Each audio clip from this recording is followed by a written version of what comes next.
বলছিল যে জামাতে ইসলাম যদি ওঠে তাহলে 15 তারিখে বিয়ে করব, আর যদি না ওঠে তাহলে 12 তারিখে বিয়ে করব। এটা আমার দীর্ঘদিন ধরে সম্পর্ক। তো আমার প্রথম সংসার ভাঙার কারণে হচ্ছে আমি আমার বাবার বাড়িতে থাকি। তখন হচ্ছে আমার মা ওনারে বুঝিয়ে বলে, এইভাবে বুঝিয়ে বলে পরে এবারে ছেলে মামুন সে আমার মার কাছে বলছে যে আন্টি আমি যদি নিয়ে সংসার করি তাহলে কেউ তো করতে পারবে না।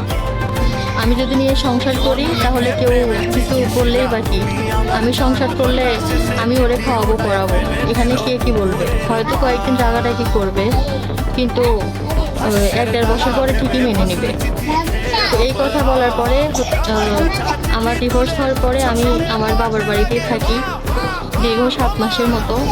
তো আমাদের বাড়ির পাশে এই বাড়ি ও বাড়ির লোকজন তারা বলে যে এবার বিয়ে করব, আর হচ্ছে আমি সময় নিচ্ছি, নির্বাচন পর্যন্ত সময় নিচ্ছিল বিয়ের। জামাতে ইসলাম যদি ওঠে তাহলে 15 তারিখে বিয়ে করবো, আর যদি না ওঠে তাহলে 12 তারিখে বিয়ে করবো।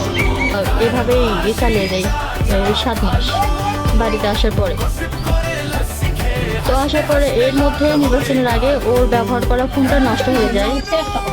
তো নষ্ট হয়ে যাওয়ার পরে আমি আমার ব্যবহার করা ফোনটা আমি ওরে দেই, যে তোমার যেহেতু ফোন ব্যবহার করতে অসুবিধা তাহলে আমার ফোনটা ব্যবহার করো।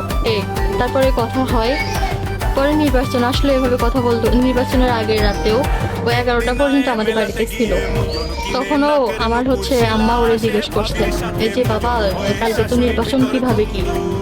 পরে ও আমার বাড়িতে ওয়াদা করে আসছে আন্টি আমি তো হচ্ছে ওরে বিয়ে করবই। তারপরে নির্বাচনের দিন হলো, নির্বাচন হলো, পরে রাত থেকে আর আমার সাথে যোগাযোগ করে না। আমি সম্পর্ক হচ্ছে 5 বছর আগের থেকে, 5 বছর আগের থেকে এই ছেলের সাথে আমার সম্পর্ক। যখন হচ্ছে আমি গাজীপুরে জব করি, তখন আমি যে অফিসে জব করতাম এই ছেলেটাও সে অফিসে জব করতো, তখন থেকে আমাদের রিলেশন। কিন্তু মাঝখানে রাগারাগির কারণে আমার ফ্যামিলি আমার অন্য জায়গায় বিয়ে দিয়ে দেয়।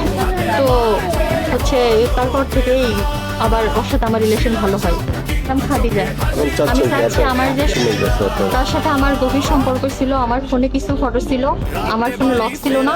আমি এখানে আসার পরই আমার হাত থেকে ফোনটা নিয়ে নেওয়া হয়েছে। নেওয়ার পরে হচ্ছে আমার ফোনের ফটোগুলো ডিলিট। নির্বাচন বা জামাতে ইসলাম আসলে বা এটার কারণ, এটার কারণ হচ্ছে ও জামাতি হচ্ছে ইসলামের করে একজন হচ্ছে কর্মী, মোটামুটি ভালো একটা পজিশনে আসছে। তো হচ্ছে ওর কথা যদি ওঠে তাহলে আমি একটা ভালো একটা পদে চাকরি বাকরি করতে পারবো, আর যদি না ওঠে তাহলে আমার নামে অনেক মামলা টামলা হবে, যার কারণে অনেক দৌড়াদৌড়ি হতে পারে। তো এই কারণে হচ্ছে যদি না ওঠে সেক্ষেত্রে আমরা 12 তারিখে বিয়ে করে এখান থেকে চলে যাবো।